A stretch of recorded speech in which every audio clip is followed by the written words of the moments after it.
J'avais envie de parler de forêt métal, tout simplement parce qu'il y en a tellement sur le marché. Donc je voulais te montrer un bon rapport qualité-prix et t'expliquer un peu pourquoi et comment choisir tes forêts.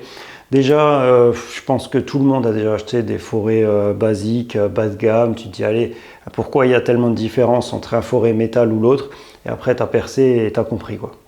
Tu t'es dit, ou c'est moi qui est mauvais, ou bien c'est le forêt, mais bien souvent c'est les forêts. Tu perces une fois, ça va nickel, tu perces deux fois, ça va, et à la troisième fois, ben, ton forêt, il coupe plus rien. Il faudrait les réaffûter très régulièrement, tout simplement parce que ils sont pas adaptés, et puis c'est des forêts qui devraient même pas exister sur le marché. Mais voilà, on va tout simplement parler de pourquoi faut privilégier des forêts de qualité. Donc là, ce dont je vais te montrer, c'est des KS Tool. Je te présente ceux-là parce que je trouve que le rapport qualité-prix est bon. Je trouve que c'est ce qu'il faut mettre pour une bonne boîte de forêt. Et si tu as une bonne boîte de forêt, que tu en prends soin, ils sont durables. Donc là, c'est KS Tool qui fait ça. C'est des forêts cobalt. Tu pourras voir un petit peu en description. Si tu as envie, il y aura un lien et puis tu pourras jeter un œil. J'essaierai d'actualiser comme ça pour voir un petit peu le meilleur tarif. Mais c'est des forêts qui vont de 1 à 13, donc c'est ce qu'on utilise le plus en règle générale. Donc c'est un forêt cobalt. La durée de vie, elle est bien plus importante. Tu auras bien moins besoin de les affûter, parce que c'est beaucoup plus dur, beaucoup plus résistant. Bien sûr, il faudra bien les utiliser, hein. Moi, quand j'utilise des forêts, je lubrifie tout le temps. Donc, même si j'ai un trou vite fait comme ça à faire, je lubrifie.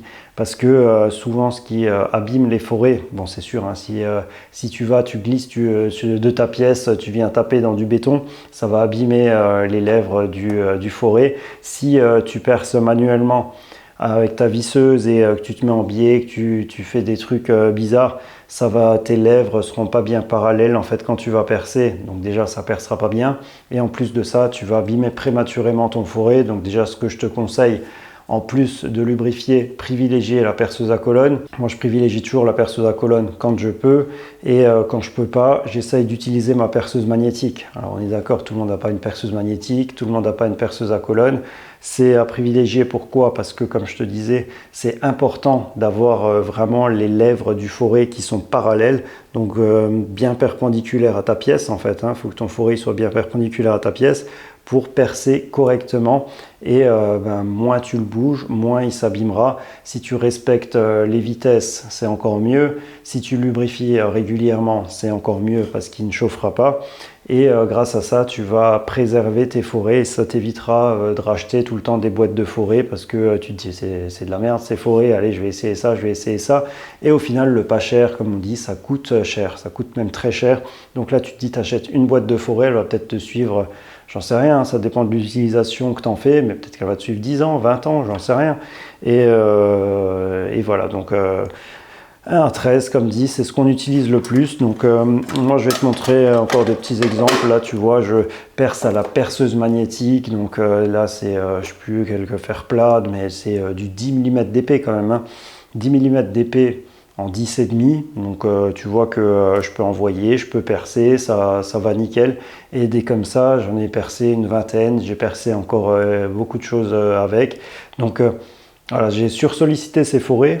Enfin, sursollicité. J'ai bien sollicité ces forêts et j'ai même pas eu à les réaffûter encore. Donc j'ai bien lubrifié, j'ai percé à la perceuse magnétique, à la perceuse à colonne.